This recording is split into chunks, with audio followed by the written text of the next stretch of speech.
Listen here, Rex. I've been the Christmas tree queen of this county for 15 years. You think you can just waltz in here and undercut MY business? And I have contracts to fulfill, obligations. You're gonna sell me those trees at my price, or you're gonna regret ever buying this pathetic little farm. When disabled Army veteran Rex Thornfield bought a Christmas tree farm to build a future for his twin daughters, he never imagined he'd face an enemy more ruthless than any he'd encountered overseas. One HOA president. 43 destroyed farms. $90,000 in fraud. And one midnight raid that would expose it all. This is the true story of greed, corruption, and one father's refusal to back down. This is the Christmas tree heist. Christmas. For most of us, it's a time of joy, family, and tradition. The smell of fresh pine, the excitement of children decorating trees, the warmth of community coming together during the coldest time of year. But what happens when someone tries to weaponize that joy? When greed corrupts even the most innocent of traditions? When a symbol of hope becomes a tool for destruction? This is the story of Rex Thornfield, a disabled Army veteran who thought he was buying a fresh start. Instead, he walked into a criminal empire that had been operating in plain sight for over a decade. Rex Thornfield wasn't looking for a fight. At 43 years old, he'd already fought enough battles for one lifetime. An IED explosion in Afghanistan had left him with a severe limp, chronic pain, and nightmares that still woke him up at 3 in the morning. But the worst wound wasn't physical. Just 18 months before our story begins, Rex lost his wife, Sarah, to cancer. She fought for 2 years, and Rex was by her side every single day, watching the woman he loved slip away piece by piece. When Sarah passed, she left behind Rex and their twin daughters, Emma and Lily, then just 15 years old. She also left behind a life insurance policy, $350,000, money that was supposed to secure their future, money that Sarah had made Rex promise to use wisely. Rex kept that promise. Instead of letting grief consume him, he searched for something that would give his daughters stability, teach them responsibility, and honor Sarah's memory. That's when he found it. A 40-acre Christmas tree farm just outside the city limits, beyond the reach of any homeowners association. The property had been neglected for years, but Rex saw potential. 20,000 Fraser fir trees in various stages of growth. A business that could support his family and give his daughters something meaningful. He paid $275,000 cash for the property in late September, leaving enough for equipment, supplies, and operating expenses. The plan was simple: rehabilitate the farm, sell trees directly to families at fair prices, and build something lasting. For the first 3 weeks, everything seemed perfect. Rex and his daughters worked the land together. They repaired fences, cleared overgrown paths, and began preparing for the upcoming Christmas season. Emma, the more outgoing twin, handled social media and customer outreach. Lily, quieter and more analytical, managed inventory and finances. It was healing. It was hope. And then, on a crisp October morning, Magnolia Patterson came knocking. Rex had no idea that this seemingly friendly visit would be the beginning of a nightmare that would threaten everything he'd built, expose a criminal conspiracy spanning years, and ultimately lead to one of the most dramatic arrests in the county's history. Magnolia Patterson arrived at Rex's farm driving a pearl-white Mercedes SUV with vanity plates that read XMASTREE. She was 56 years old, impeccably dressed in what Rex would later learn was a designer outfit worth more than most people's monthly mortgage payment. But it wasn't her clothes that made the impression. It was her smile, the kind of smile that doesn't quite reach the eyes. The smile of someone who's used to getting exactly what they want. "You must be Rex," she announced, extending a manicured hand. "I'm Magnolia Patterson, president of the Pinewood Heights HOA. Welcome to the neighborhood." Rex, still naive to what was coming, shook her hand warmly. "Thank you, ma'am. Though technically I'm just outside your HOA boundaries. That was kind of the point. Magnolia's smile tightened almost imperceptibly. Oh, I know, honey, but we're all one big community out here, aren't we? She gestured broadly at the trees surrounding them. My, this is quite an operation you've got here. You know, I've been the area's premier Christmas tree supplier for 15 years now. I have a very exclusive clientele in Pinewood Heights. Rex nodded politely. That's great. There's plenty of Christmas spirit to go around. That's when Magnolia's demeanor shifted. The friendly neighbor act dropped like a mask. Actually, Rex, that's what I wanted to talk to you about. You see, I have contracts, obligations, families who depend on me to provide their trees every year, premium trees. And frankly, your little operation here is going to cause some complications. Rex felt the first stirrings of unease. I'm not sure I understand, ma'am. I'm planning to sell directly to customers. You cut and pre-cut options, fair prices for working families. Magnolia actually laughed, a sharp, condescending sound. Oh, sweetie, that's adorable. But here's the reality. I've already told my clients, very wealthy clients, mind you, that I'll be providing their trees this season. I source from local farms, mark them up appropriately for the premium experience I provide, and everyone wins. How much do you mark them up? Rex asked, though he was beginning to suspect he didn't want to know the answer. 400%, Magnolia said, without a hint of shame. These people expect the best, and they're willing to pay for it. Now, here's what I'm proposing. A partnership. You provide the trees wholesale, I handle the high-end sales. 60-40 split. 60 in whose favor? Rex asked, though he already knew. Mine, obviously. I have the relationships, the reputation, the client base. You just have trees. Magnolia waved dismissively at the 40 acres surrounding them. Rex took a deep breath, choosing his words carefully. Mrs. Patterson, I appreciate the offer, but I'm not interested. I bought this farm to sell directly to families at prices they can afford. My wife and I always believed Christmas should be accessible to everyone, not just the wealthy. The temperature seemed to drop 10 degrees. Magnolia's friendly facade evaporated completely, replaced with something cold and predatory. That's unfortunate, Rex. Very unfortunate. You see, I've already taken deposits, $90,000 in deposits to be exact, and I will fulfill those orders, one way or another. So let me be very clear. You will sell me those trees at my price, or you're going to wish you'd never heard of this town. Rex stood his ground that day, but Magnolia's threat wasn't empty. Within 48 hours, the harassment began. It started with social media.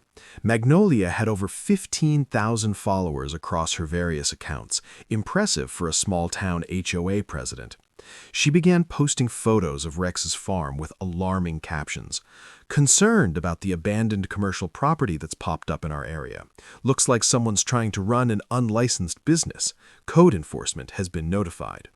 For everyone's safety, please be aware that the so-called tree farm on Old Mill Road hasn't been inspected for pesticides or disease. Keep your families safe this season. The posts were carefully worded to avoid outright lies, but the implications were clear. Rex's farm was dangerous, illegal, and unwelcome. But social media was just the opening salvo. The real attack came in the form of legal documents that started arriving at Rex's mailbox. The first was an agricultural lien notice, claiming that the previous owner of the property had left behind $17,000 in unpaid debts for supplies and services. The document looked official, complete with county seals and legal language. It stated that Magnolia Patterson, as a registered agricultural creditor, had the right to recover her losses by seizing and selling the farm's inventory. Rex immediately called the county clerk's office. "I'm looking at a lien that was supposedly filed against my property," he explained to the clerk. "Can you verify this for me?" There was a long pause. "Sir, I'm showing that lien was filed just yesterday by a Mrs. Magnolia Patterson, but this is strange. The original debt is dated 3 years ago, but we have no record of it ever being submitted for collection until now." Rex's stomach sank. The lien was real, at least real enough to be in the county system, but the debt itself was almost certainly fabricated. Over the next 2 weeks, more documents arrived. Cease and desist orders claiming trademark infringement because Magnolia had supposedly registered the phrase tree farm in the county. Environmental citations alleging improper pesticide use, even an anonymous tip to Child Protective Services suggesting that Rex was endangering his daughters by having them work on the farm. Every claim was baseless, every document was ultimately dismissed or disproven, but that wasn't the point. The point was to overwhelm Rex with legal problems, drain his resources, and force him to give up or give in. Emma, Rex's outspoken daughter, wanted to fight back immediately. "Dad, we need to expose her, post everything online, show people what she's doing." But Rex, drawing on his military training, knew better. "If we go public now, she'll just say we're lying. We need evidence, real, undeniable evidence." What Rex didn't know yet was that he was about to get exactly that, and from the most unexpected source. One afternoon in early November, Emma was in town picking up supplies when she overheard Magnolia on her phone outside the coffee shop. Emma quickly pulled out her phone and started recording. "Yes, darling, I'll have your 12-footer delivered by December 1st. The farm? Oh, don't worry about those details. Let's just say I've secured the inventory through legal channels. The previous obstacles have been removed." When Emma played the recording for her father, Rex felt a chill run down his spine. Legal channels. Obstacles removed. Magnolia wasn't just harassing him, she was actively telling her clients that she'd already taken control of his farm. But how? Rex owned the property free and clear. He had the deed, the title insurance, everything. There was no legal mechanism for Magnolia to simply seize his trees, unless she planned to do it illegally. Rex contacted a lawyer that same day. Janet Morrison was a no-nonsense attorney in her 60s who'd seen every dirty trick in the book. She listened to Rex's story, reviewed the documents, and her expression grew darker with each page. "Mr. Thornfield," she finally said, "you're not dealing with just an aggressive businesswoman. This is fraud, conspiracy, possibly racketeering. These liens, these documents, they're sophisticated forgeries." "How sophisticated?" Rex asked. "Sophisticated enough to fool most people. The county seals are convincing. The legal language is mostly correct. But look here," Janet pointed to a section of the lien document. "This statute number doesn't exist. And this signature? It's supposed to be from a judge who retired 4 years ago. Someone went to a lot of trouble to make this look legitimate." Rex leaned back in his chair, his military instincts kicking in. "So if she's willing to forge legal documents, what else is she willing to do?" Janet's expression was grim. "That's what worries me. Mr. Thornfield, I think you should consider selling. Cut your losses. This woman clearly has resources and connections and—" "No." Rex's voice was firm. "My wife died for me to give my daughters this opportunity. I'm not running." What Rex didn't yet know was just how deep Magnolia's criminal enterprise ran. That revelation would come from an unexpected source, his own neighbor. Tom Bradshaw owned a small organic vegetable farm 2 miles down the road.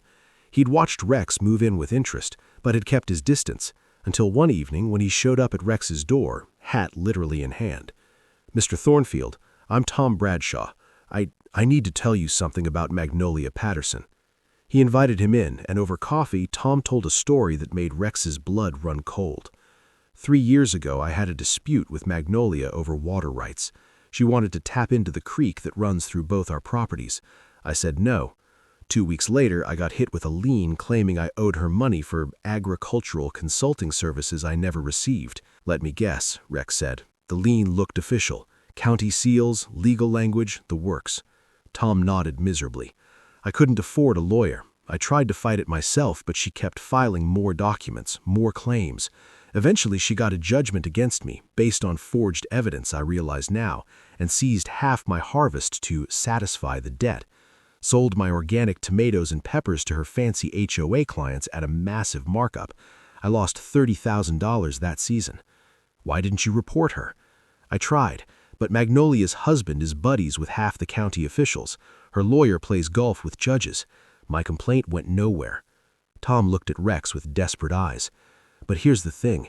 I've been asking around since you arrived. I'm not the only one. Magnolia's been doing this for years. Different scams, same pattern. She finds a farmer, manufactures a legal dispute, and either forces them into a partnership or destroys them financially. That conversation changed everything. Rex was no longer dealing with a personal vendetta. He was looking at a serial criminal who'd been preying on farmers for years.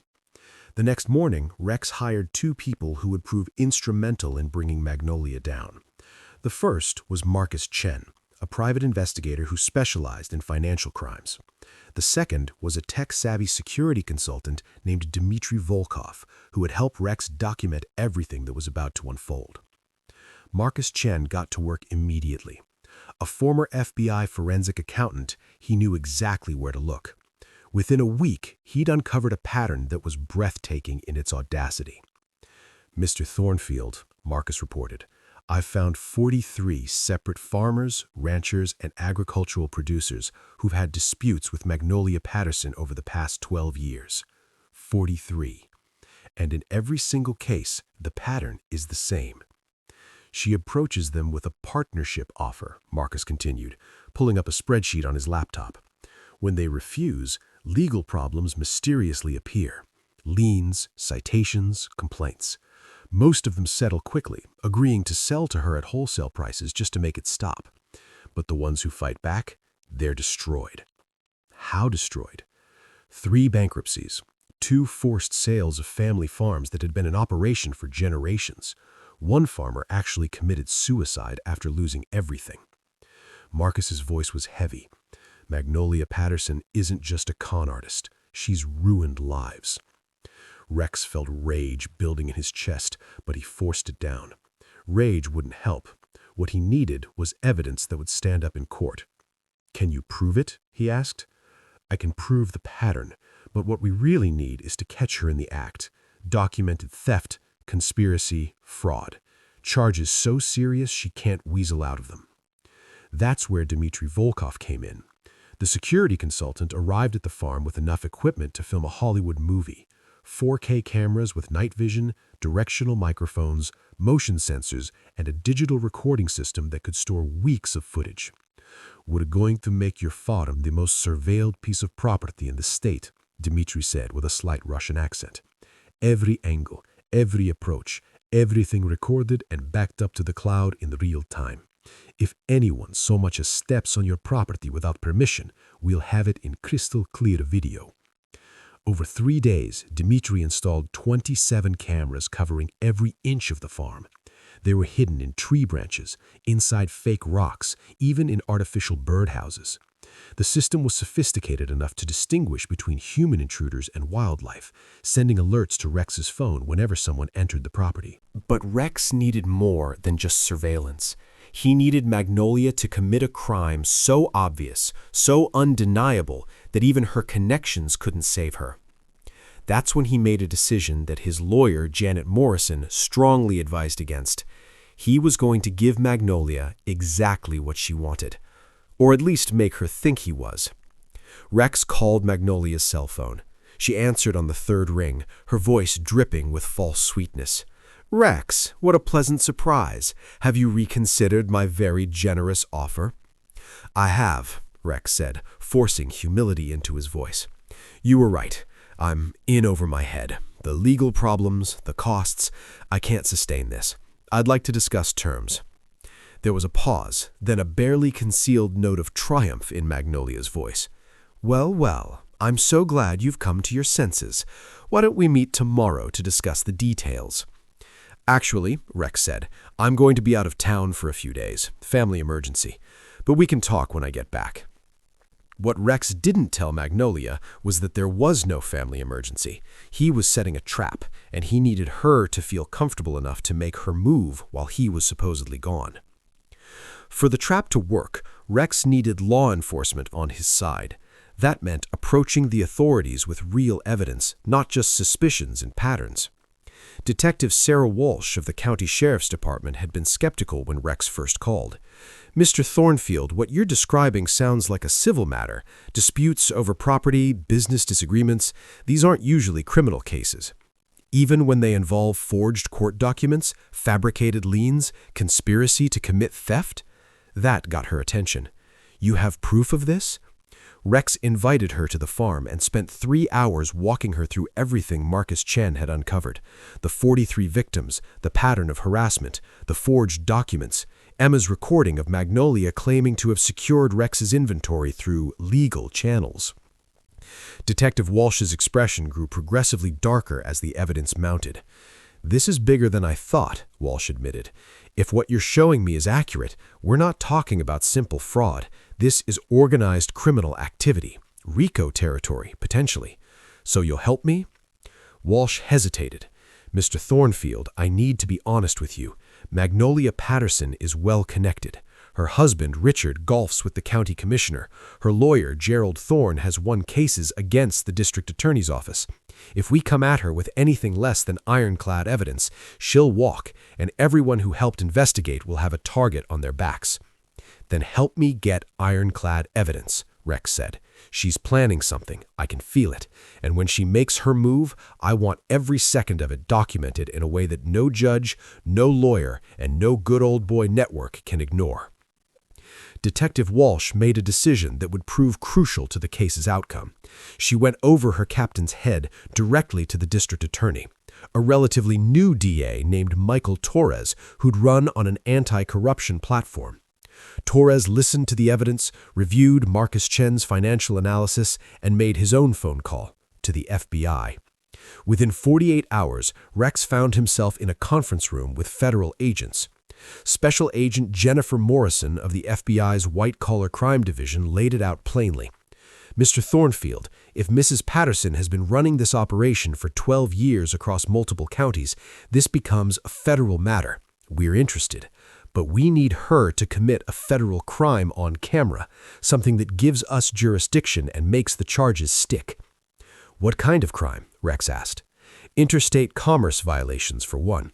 If she's selling stolen property across state lines, conspiracy to commit theft exceeding $10,000, which triggers federal theft statutes, wire fraud if she's using electronic communications to coordinate. The more serious the charges, the harder they are to plea bargain away." Agent Morrison leaned forward. "Here's what we're proposing. You go ahead with your plan to leave town. Make sure Mrs. Patterson knows the farm is unguarded. We set up additional surveillance, coordinate with local law enforcement, and wait for her to make her move. When she does, we document everything, and I mean everything. The theft itself, the sale of stolen property, any conspirators involved. We let the crime unfold completely. Then we sweep in with overwhelming force." Rex felt a cold determination settle over him. It was the same feeling he'd had in Afghanistan, waiting in position before a mission. "Let's do it," he said. The investigation over the next 2 weeks revealed just how elaborate Magnolia's scheme had become and how desperate she was. Marcus Chen's financial forensics uncovered that Magnolia had collected $90,000 in deposits from wealthy clients for premium Christmas trees. But there was a problem. She'd already spent most of that money. $73,000 had gone to pay off credit card debt, a new car lease, and a luxury vacation to the Bahamas. "She's in a corner," Marcus explained to Rex and the federal agents. "She has to deliver these trees. If she doesn't, her clients will demand refunds she can't pay. Some of them might even report her for fraud. Her entire scheme collapses." Special Agent Morrison nodded, "which means she's going to take Rex's trees no matter what. It's not about the business anymore, it's about survival." Sure enough, Magnolia's behavior became increasingly erratic. She started posting on social media about emergency tree removal services and agricultural recovery operations. She filed an emergency motion with the county claiming that Rex's trees were diseased with needlecast fungus and represented an environmental hazard that required immediate removal. The motion was denied, but it gave the investigators valuable insight. Magnolia was building a paper trail to justify what she was about to do. If caught, she planned to claim she was legally removing hazardous trees under emergency agricultural regulations. There was just one problem with her plan. The regulations she cited didn't exist. Gerald Thorne, her lawyer, had fabricated them, cutting and pasting from real statutes to create convincing-looking legal documents. On November 28th, Rex received the call he'd been waiting for. Dmitry Volkov's surveillance system had picked up something interesting, a phone conversation between Magnolia and someone named Hector. The audio was crystal clear. "Magnolia, I need this done on December 3rd. The property owner will be out of town. You'll have at least 12 hours, probably more. Hector, you're talking about cutting and loading 2,000 trees? That's not a quick job, lady. Magnolia, that's why I'm paying you $15,000. Bring a crew, bring equipment. I don't care how you do it, but those trees need to be cut, loaded, and delivered to the distribution point by sunrise on December 4th. Hector, and you're sure this is legal? Because stealing trees off someone's property sounds like... Magnolia, I have all the documentation. Court orders, seizure warrants, everything. It's completely legal. Now, are you in or not?" Rex listened to the recording with a mixture of satisfaction and disgust. She's really going to do it. "Oh, it gets better," Detective Walsh said, pulling up another file. "We've identified Hector. Hector Ramirez. He runs a lumber services company that's been investigated twice for dealing in stolen timber. Never convicted, but definitely shady." Special Agent Morrison looked at her watch. "That gives us 4 days to prepare. Mr. Thornfield, here's how this is going to work. You and your daughters are going to leave town on December 2nd, exactly as planned. Make it obvious. Post on social media, tell neighbors, make sure Magnolia knows the farm is empty. Then we move into position." "What kind of position?" Rex asked. "The kind where we have tactical teams, surveillance specialists, and enough agents to ensure this entire operation is captured on video from every conceivable angle. We're going to let Mrs. Patterson commit every federal crime she's planning, and then some. And when we're done, she's going to prison for a very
Agent Morrison's smile turned predatory. Let them come. In fact, let's make sure they do. Public humiliation is the least of what Mrs. Patterson deserves, and a live news crew documenting her arrest? That's just poetic justice. On December 2nd, Rex and his daughters made a show of leaving the farm. He posted on social media, "Taking the girls to visit family for a few days. The farm life can wait. Hashtag family first. Hashtag taking a break." Within an hour, Magnolia had liked the post. That evening, Rex stood with Special Agent Morrison and Detective Walsh in a command center set up in a surveillance van parked 2 miles from the farm. Screens showed feeds from 42 different cameras covering every inch of the property. "How do you feel?" Walsh asked. Rex watched the sun set over his Christmas trees, trees that his wife's life insurance had paid for, trees that represented his daughter's future. "Like I'm about to fight the most important battle of my life," he said, "and this time I'm going to win." December 3rd dawned cold and clear. In the surveillance van, Rex barely slept. Every time he closed his eyes, he saw his wife's face, remembered her final words, "Take care of our girls, give them something to believe in." By noon, the tactical teams were in position. 12 FBI agents, 8 county deputies, and 4 state troopers were hidden in the woods surrounding the farm. They wore thermal gear against the December cold and carried enough equipment to handle any contingency. "All units, radio check," Agent Morrison said into her headset. One by one, the teams reported in. "Alpha team in position, north perimeter. Bravo team in position, east side. Charlie team ready at the main road." The waiting began. Hours crawled by. Rex watched the screens, seeing nothing but empty farmland and swaying trees. At 6:47 p.m., motion sensors at the southern edge of the property triggered an alert. Camera feeds showed a dark pickup truck with its headlights off, slowly rolling down the service road that led to the farm. "We have movement," announced Dimitri. The truck stopped about 100 yards from the main tree grove. 2 men got out. One was clearly Hector Ramirez, recognizable from this driver's license photo. The other was unknown. "Who's the second man?" Rex asked. Marcus Chen pulled up a photo on his laptop. "If I had to guess, that's Miguel Cortez. He's worked with Hector before on other jobs. Both have records for theft and receiving stolen property." The men walked through the farm for about 15 minutes, using flashlights to examine the trees and apparently planning their approach. At 8:23 p.m., all hell broke loose. 3 large moving trucks arrived simultaneously from different directions, converging on the farm. The trucks had no company markings, just plain white panels, the kind you could rent from any moving company. Within minutes, men began pouring out. Rex counted them on the screens. 14 people total, all carrying equipment. Chainsaws, loading straps, wheeled dollies designed for moving heavy trees. "This is real," Detective Walsh breathed. "They're actually doing it." Hector Ramirez seemed to be coordinating the operation, directing men to different sections of the farm. Within 10 minutes, the high-pitched whine of chainsaws cut through the night air. Agent Morrison spoke into her headset. "All units, hold position. Do not engage. I wait for the buyer and the money exchange. I repeat, do not engage until my signal." Rex watched on the monitors, his hands clenched into fists as strangers cut down the trees he and his daughters had cared for. Each falling tree felt like a personal violation. "Easy," Agent Morrison said quietly, noticing his tension. "I know this is hard, but we need to let them commit the full crime. If we move in too early, a good lawyer might get some of them off on lesser charges. We need this airtight." The efficiency of the operation was remarkable and disturbing. These men knew what they were doing. They moved through the grove systematically, cutting 7-foot trees that were perfect for wealthy clients' high-ceilinged homes. Each tree was tagged with colored tape, dragged to a central loading area, and then hoisted into the trucks. "They've done this before," Marcus observed. "Look at that coordination. This isn't their first theft operation." By 10:15 p.m., the crews had loaded nearly 800 trees. They were working in shifts, with some men cutting while others loading, maximizing efficiency. At this rate, they'd have 2,000 trees loaded well before dawn. At 11:47 p.m., the cameras picked up a vehicle Rex recognized immediately. Magnolia Patterson's pearl-white Mercedes SUV with the Xmas tree vanity plates. "She's here," Rex said, his voice tight. Magnolia parked near the loading area and emerged wearing an expensive wool coat and designer boots completely inappropriate for a farm. Even in the infrared cameras, her sense of self-importance was palpable. Hector approached her, and Dimitri adjusted the directional microphones to capture their conversation. "We're ahead of schedule. Should have everything loaded by 3 a.m. Excellent. The buyer will be here at 4. I trust you've been careful. No damage to the property beyond the trees. Lady, we're professionals. Clean cuts, organized removal. If you didn't count trees, you wouldn't even know we'd been here." Magnolia walked through the loading operation like a general inspecting troops, occasionally directing workers to adjust how trees were positioned in the trucks. The audio captured her making phone calls to her wealthy clients. "Darling, your tree is absolutely perfect this year. Premium Fraser fir, exactly 12 feet. Yes, I personally oversaw the selection. It'll be delivered on the 5th. Of course it's worth the price. Do you know how hard it is to source quality trees these days?" Detective Walsh shook her head in disgust. She actually believes she's providing a service. She's stolen someone's property and she thinks she's the hero of the story. "Narcissism," Marcus said flatly. She's convinced herself that her wealthy clients deserve these trees more than regular families who might buy directly from Rex. In her mind, she's not stealing, she's redistributing resources to their proper place. At 1:33 a.m., something unexpected happened. A county sheriff's vehicle appeared on the road approaching the farm. "That's not one of ours," Detective Walsh said urgently. "Someone called in a complaint." Agent Morrison was already on her radio. "All units, we have an unscheduled visitor. Be ready to intercede if necessary." The sheriff's deputy, a young man named Officer Brandon Reed, who wasn't part of the operation, stopped near the trucks and got out. Magnolia intercepted him immediately. The cameras captured their conversation. Officer Reed: "Ma'am, we got a noise complaint about chainsaws running in the middle of the night. What's going on here?" Magnolia: "Oh, officer, thank goodness you're here. I'm Magnolia Patterson, president of the Pinewood Heights HOA. This is an emergency agricultural operation. We're removing diseased trees before they spread contamination to neighboring properties." Magnolia handed Officer Reed a folder full of official-looking documents, the forged court orders and agricultural emergency declarations that Gerald Thorne had created. "I have full legal authority," she continued smoothly. "Here's the court order, here's the agricultural emergency declaration, and here's the property owner's consent form." Officer Reed examined the documents with his flashlight. To his untrained eye, they looked legitimate. "Ma'am, I'll need to verify this with—" "By all means, call whoever you need to," Magnolia interrupted confidently. "But I'm sure you understand that timing is critical.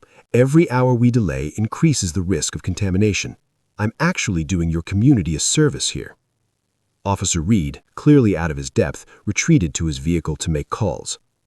"We need to intercede," Detective Walsh said urgently. "If he verifies those fake documents and gives her a pass, it could complicate our case." Agent Morrison was already dialing. Within 2 minutes, Officer Reed's radio crackled with instructions from his superior. "Stand down, federal operation in progress, do not interfere." Officer Reed left the property looking confused but obedient. Magnolia watched him go with visible satisfaction, clearly believing that her forged documents had withstood scrutiny. "She has no idea how close she just came," Rex muttered. If that deputy had decided to investigate further, this whole operation could have fallen apart. But he didn't, Agent Morrison said, and now we have her on camera using forged documents to convince law enforcement that her crime is legal. That's obstruction of justice on top of everything else. By 3:30 a.m., the loading was nearly complete. 2,000 trees, worth approximately $60,000 wholesale or $250,000 at Magnolia's inflated retail prices, were packed into the 3 trucks. Then, at 3:52 a.m., the final piece fell into place. A large commercial van with out-of-state plates appeared on the main road. The cameras captured the license plate, registered to Green Mountain Christmas Supply, based in Vermont. "That's our buyer," Marcus confirmed, pulling up information on his laptop. "Samuel Pritchard, owner of Green Mountain Christmas Supply. He's got a clean record, but his business has been investigated twice for selling trees below market value. Investigators suspected they were stolen, but couldn't prove it." The van parked near the loaded trucks. A heavy-set man in his 50s emerged, followed by two younger men who appeared to be his employees. Magnolia approached with her hand extended. The directional microphones captured everything. "Mr. Pritchard, right on time. Let's make this quick. I've got a long drive ahead of me." Pritchard walked along the trucks, occasionally reaching in to examine a tree. He squeezed branches, checked for needle retention, and even measured a few trees with a tape measure. "Quality looks good, actually, better than you described. These are premium trees." "Only the best," Magnolia said proudly. "That's why I charge what I charge." Speaking of which, Pritchard pulled a large envelope from his jacket. 60,000 cash, as agreed. 20s, 50s, and 100s, unmarked and non-sequential. Magnolia took the envelope and, in what would prove to be a prosecutor's dream, actually counted the money right there on camera under the lights from the trucks. "It's all here," confirmed she. "And the paperwork?" Pritchard asked. "You said this was all above board." Magnolia handed him a folder. "Agricultural seizure under emergency contamination protocols. Everything's legal. The trees are now officially transferred to your ownership." Pritchard barely glanced at the documents. "As long as I'm covered if anyone asks questions."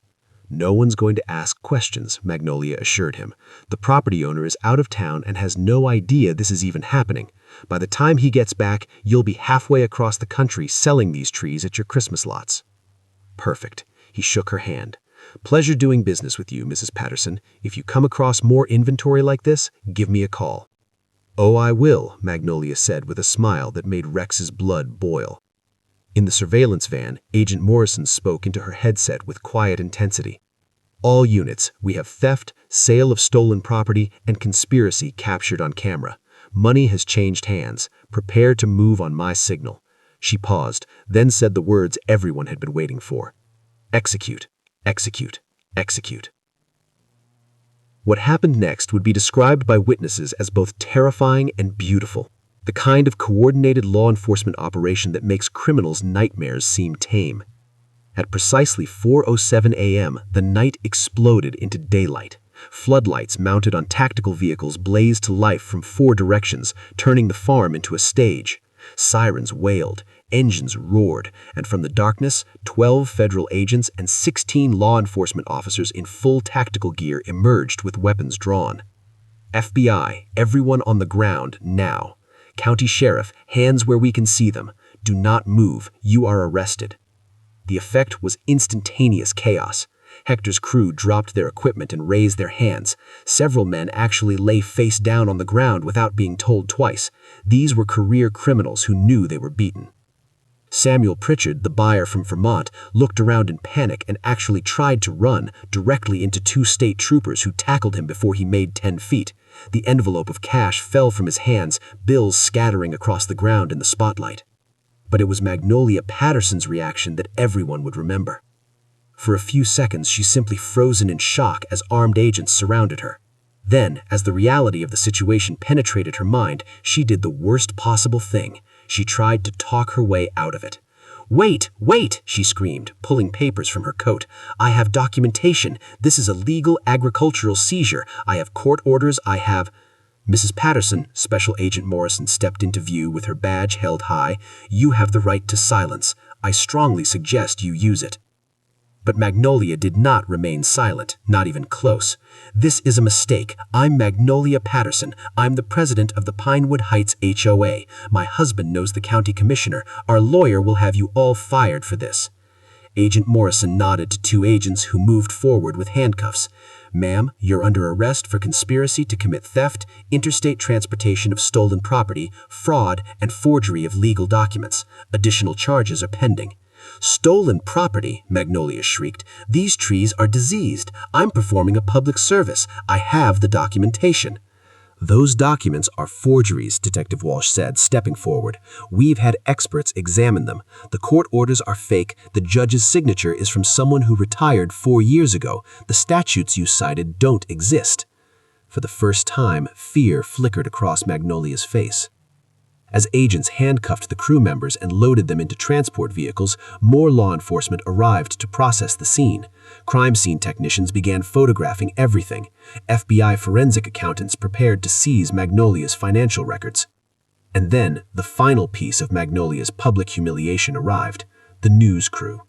She'd contacted them herself 3 days earlier, feeding them a story about an irresponsible veteran who had allowed his Christmas tree farm to become infected with disease, necessitating an emergency midnight removal.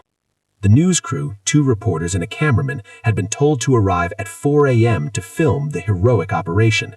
Instead, they arrived to find floodlights, police cars, and Magnolia Patterson in handcuffs.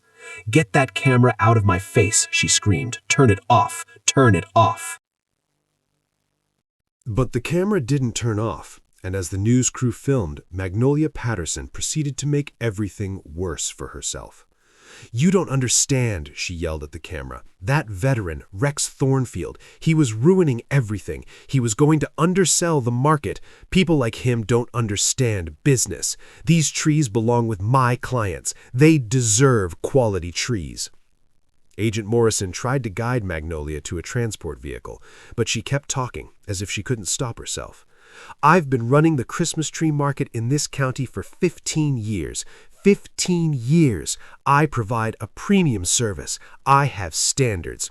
And then he shows up with his sob story about his dead wife and thinks he can just... "Ma'am," Agent Morrison said firmly, "I'm advising you again. Remain silent and request an attorney." "I don't need an attorney. I haven't done anything wrong." While Magnolia was being processed, other arrests were happening simultaneously across the county. The FBI had coordinated a multi-location takedown based on evidence Marcus Chen had uncovered. At 4:15 a.m., agents arrested Gerald Thorne, Magnolia's lawyer, at his home. They seized his computer, which contained templates for forged court documents, fake agricultural emergency declarations, and falsified judge signatures. Thorne had been creating these forgeries for years, selling them to Magnolia for $5,000 per set. At 4:22 a.m., County Agricultural Inspector Dennis Cooper was arrested.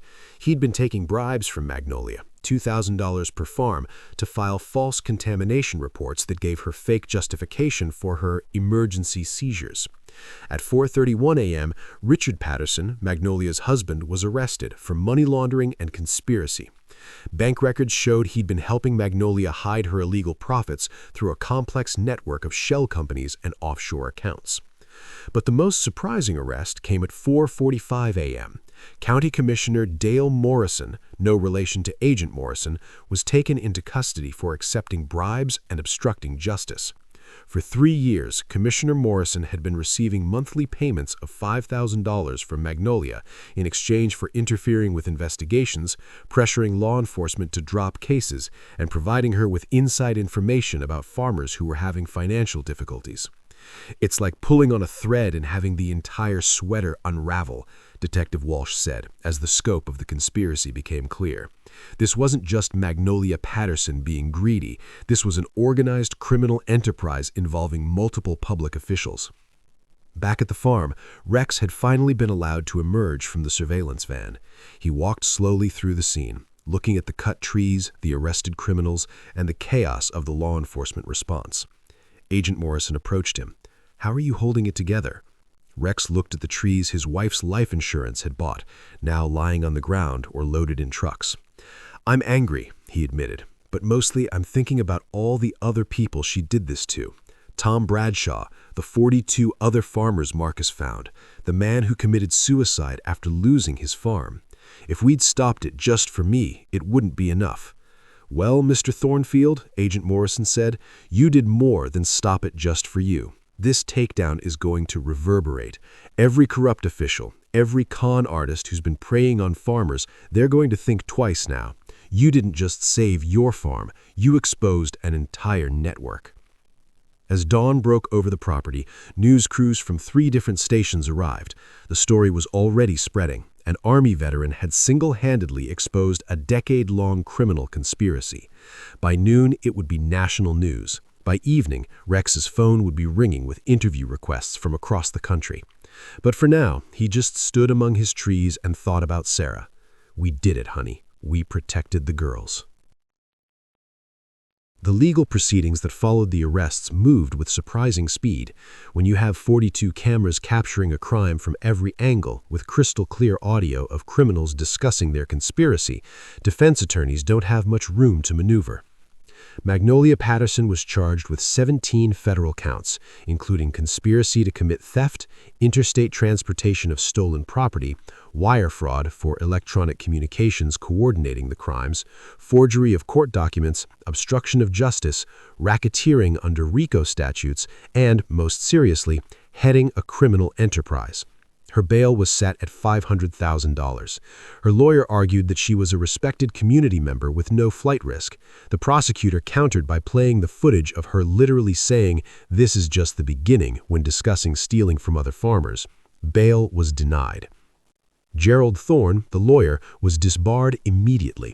The State Bar Association moved faster than anyone expected, not wanting a criminal attorney representing their profession. He was charged with forgery, conspiracy, and fraud. Facing 20 years in federal prison, he accepted a plea deal, 15 years in exchange for testifying against Magnolia and providing evidence of every forged document he had created over the past decade. Dennis Cooper, the corrupt agricultural inspector, also took a plea deal, 10 years in prison and full cooperation with investigators. His testimony revealed that Magnolia's operation was even larger than anyone suspected. Over 12 years, she'd used fake contamination reports to justify seizing or controlling inventory from 67 farms, not just the 43 Marcus Chen had initially discovered. Richard Patterson, Magnolia's husband, proved to be the weak link that prosecutors needed. When shown evidence of his wife's crimes and his own money laundering charges, Richard broke down and confessed everything. He wasn't just moving money, he'd been keeping detailed records in a hidden safe, apparently as insurance in case Magnolia ever tried to leave him or cut him out. Those records were a prosecutor's dream, spreadsheets showing every bribe paid, every farmer targeted, every dollar stolen. Richard had documented 12 years of criminal activity with accounting precision. "Why did you keep all this?" the prosecutor asked him during a deposition. "Because I knew," Richard said, crying. "I knew someday it would all crashing down, and I wanted proof that I was following her lead, that it wasn't my idea." It didn't help him much. He still received 8 years in federal prison, but his testimony absolutely buried Magnolia. County Commissioner Dale Morrison fought the charges, claiming he'd simply accepted campaign contributions and hadn't known they were connected to criminal activity. That defense lasted exactly as long as prosecutors played recorded phone calls where Magnolia explicitly told him which investigations to interfere with and which farmers to target. "Dale, honey, there's an organic farm on Route 17 that's about to have an unfortunate contamination incident. I need you to make sure the owner understands that fighting me would be unwise. Can you have a word with him?" "Consider it done," the commissioner had replied. He was sentenced to 12 years for corruption, bribery, and conspiracy. His political career, obviously, was over. 3 other county officials who'd accepted smaller bribes or turned blind eyes to Magnolia's activities also faced charges, ranging from 2 years to 5 years in prison. The trial of Magnolia Patterson began on March 15th, 4 months after her arrest. Despite overwhelming evidence, she refused to plead guilty. Her new attorney, a high-priced defense lawyer from the city, tried to argue that Magnolia was simply an aggressive businesswoman who'd made some mistakes in judgment but hadn't intended to commit crimes. That strategy fell apart on day 2 of the trial when the prosecution played the surveillance footage. The jury watched Magnolia instruct criminals on how to steal trees. They heard her dismiss a farmer's rights with contempt. They saw her count $60,000 in cash from a buyer she knew was purchasing stolen property. And they heard her say on camera, "I have a whole list of farms in the area. This is just the beginning." "Ladies and gentlemen," the prosecutor said, "this is not a businesswoman who made mistakes. This is a predator who targeted vulnerable farmers for over a decade, ruining lives for profit." The prosecution called 47 witnesses, farmers who'd been victimized, law enforcement who had investigated, forensic accountants who'd traced the money, and Rex Thornfield, who testified for 3 hours about how Magnolia had threatened him, forged documents, and orchestrated the theft of his property. "Mr. Thornfield," the prosecutor asked, "when Mrs. Patterson first approached you with her partnership offer, did she give you any choice?" "No, ma'am," Rex replied. "She made it clear, sell to her at her price or be destroyed. She was going to bury me, and she meant it." "How did that make you feel?" Rex paused, choosing his words carefully. "I've served my country in combat. I've been shot at by enemies who wanted to kill me, but I've never felt as threatened as I listened to that woman tell me she was going to take everything I'd built for my daughters." The defense strategy was to portray Magnolia as a victim herself, someone who'd gotten in over her head financially and panicked. They tried to argue that Magnolia never intended to permanently deprive Rex of his trees, that she'd planned to compensate him eventually, and that the whole thing was a misunderstanding that got out of hand. Then, the prosecution called Marcus Chen, the private investigator. Marcus testified about the 43 other farmers Marcus had identified. He walked the jury through 12 years of predatory behavior. He showed them a photo of William Garrett, a third-generation farmer who'd committed suicide after Magnolia destroyed his family farm. "The defense wants you to believe Mrs. Patterson panicked and made a mistake," Marcus said. "But this wasn't a mistake. This was a pattern, a system, an organized criminal enterprise that ruined lives for profit." The most devastating testimony came from an unexpected source, Magnolia herself. Against her attorney's advice, she insisted on taking the stand. She wanted to explain herself, to make the jury understand her perspective. It was a disaster. Under cross-examination, the prosecutor asked simple questions that Magnolia couldn't answer without incriminating herself further. "Mrs. Patterson," the reporter pressed further, "but you had help. The FBI, local police, a private investigator?" "Absolutely," Rex agreed. "And that's the other lesson. You don't have to fight alone. I thought I did at first, but then Tom Bradshaw came forward. Marcus Chen helped investigate. Detective Walsh and Agent Morrison believed me. My daughters supported me. It took a community to bring down a criminal who'd been preying on that same community for years." "Do you think Magnolia Patterson understands what she did wrong?" Rex shook his head slowly. "No, I don't think she does. Some people are so wrapped up in their own narrative that they can't see the harm they cause. She still thinks she was providing a service. She still believes her wealthy clients deserved those trees more than working families who could have bought directly from me. That's what makes people like her so dangerous. They justify anything." As the interview concluded and the reporter left, Emma and Lily joined their father in the grove. They'd both come home for Christmas break from their respective colleges. "Dad, I've been accepted to the law school I wanted. I'm going to specialize in agricultural law. The foundation is going to need good lawyers. And I've been talking to Tom Bradshaw. He wants to partner with us to create a cooperative where small farmers can share resources and protect each other from scams. We're calling it the Farmers Alliance." Rex felt emotion well up in his chest. This was what Sarah had wanted. Not just a business, but a legacy. Not just surviving, but helping others survive. "Your mother would be so proud," he said, pulling them both into a hug. "She always said that the best way to honor those we've lost is to build something that helps others." As night fell over the Christmas tree farm, lights twinkled in the farmhouse windows. Customers still arrived, even at this late hour, wanting to buy their trees from the veteran who'd fought corruption and won. Rex watched them come. Families with excited children, couples choosing their first tree together, elderly people continuing decades-old traditions. This was what he'd fought for. Not just his farm, but what it represented. Honest business, fair prices, and the simple joy of Christmas uncorrupted by greed. In a federal prison 2 states away, Magnolia Patterson sat at her cell, probably still convinced she'd been wronged. But here, in a grove of Fraser firs under a cold December sky, justice had been served, lives had been rebuilt, and a community had learned that standing up to bullies, even powerful, connected bullies, was possible. The Christmas tree heist ended not with a theft, but with restoration, not with a criminal's victory, but with her complete defeat, and not with a veteran giving up his dream, but that dream thriving and helping others thrive as well. Some stories end with darkness triumphant. This one ended with light. This has been the true story of Rex Thornfield, the Christmas tree farm, and the night that changed everything. Remember, evil flourishes when good people do nothing. But when even one person stands up, documents the crime, and refuses to be a victim, everything can change. Stand up, speak out, and never let the bullies win. The end.